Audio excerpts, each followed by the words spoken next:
আবারও চলে আসলাম আপনাদের মাঝে নতুন একটি কেক নিয়ে। দেখুন তো এটি কী কেক, গেস করেন।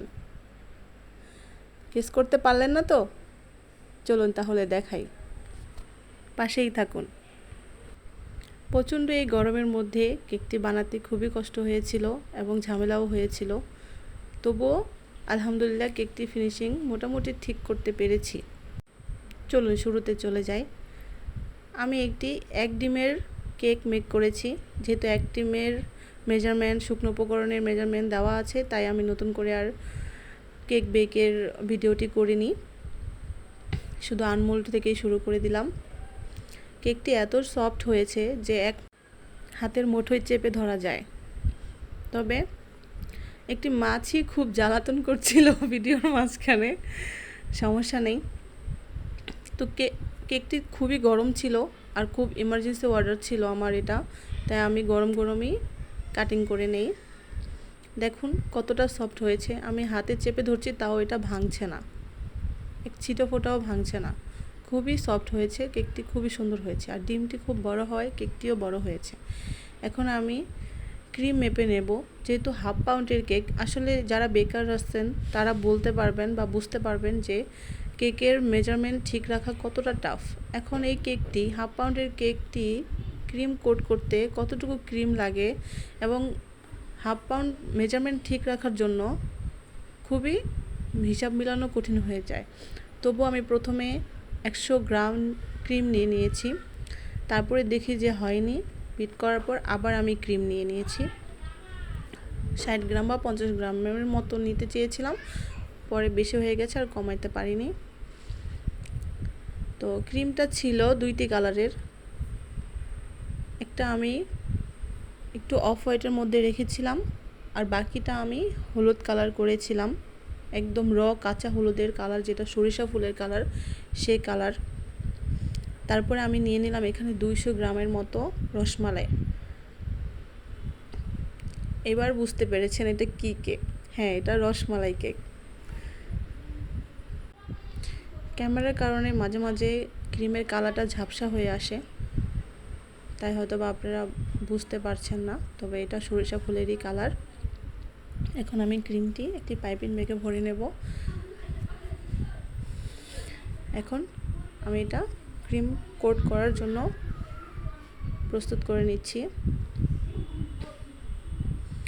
এখানে আমি রসমালাইয়ের যে রসটা হয় সেটাই সিরাপ হিসেবে ইউজ করছি।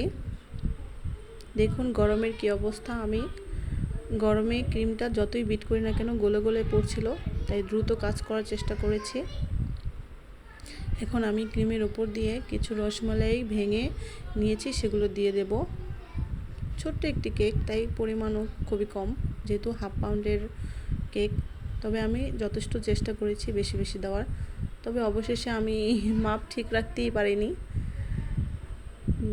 দেখতে পারবেন ভিডিওর শেষে যে কত গ্রাম হয়েছে। এখন আমি এটি সুন্দর মতো cream coat layer by layer করে নেব। প্রতিটা লেয়ারেই আমি রসমালাইয়ের যে মিষ্টিটা আছে সেটা গুঁড়ো করে দিয়ে নিয়েছি, যাতে প্রতিটা বাইটে রসমালাইয়ের ফিল পাওয়া যায়।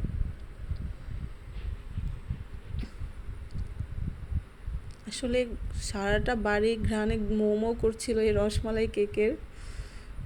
খুবই মজাদার হয় রসমালাই কেকটা, যারা খেয়েছেন তারা বলতে পারবেন, আর যারা খাননি তারা টেস্ট করতে পারেন। এখন আমি এটা পুরোটা ক্রিম কোট করা হয়ে গেলে কিছুক্ষণ ফ্রিজে রেখে দেব। ফ্রিজে রাখার পর তারপরে আমি এটা পুরোটা আবার সাদা বা অফ হোয়াইটের মধ্যে বেস রেখে ক্রিম কোটিং করে নেব। দেখুন ফিনিশিংটা দিতে অফ স্ক্রিনে দিয়ে নিয়েছি, যেহেতু ঝামেলার কাজ, তা অফ স্ক্রিনে দিয়ে নিয়েছি। কিছু সামান্য কাজ আপনাদের দেখালাম।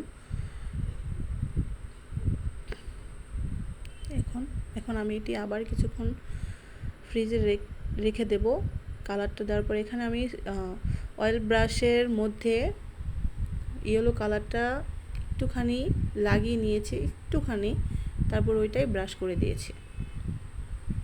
এখন এটা আমি ব্রাশ করেই ফ্রিজে রেখে দেব। এরপরে লাস্ট ফিনিশিং দেব। দেখুন নামিয়ে নিয়ে আসলাম। এখন আমি এটাতে ডিজাইন করব। এখন দেখেন আমার রেফারেন্স পিকচারটা হচ্ছে এটা, সেম এরকম করে দেওয়ার কথা। আমি চেষ্টা করব সেম করার জন্য, পাশেই থাকুন। এখন এটা 2D নজলের ছোট যে সাইজটা, ওই সাইজটা দিয়েই নিচের বর্ডারটা করে নিয়েছি। তবে এটা 2D নজেল না, তবে সেম ওই রকমই ছোটো সাইজের, যে প্যাকেজে পাওয়া যায় না 15 পিসের, ওইটার থেকে নেওয়া এটা। তারপরে আমি এটা 2D নজল দিয়েই ফুলগুলো করে নেব। অনেকটা রোজের মতোই হয়।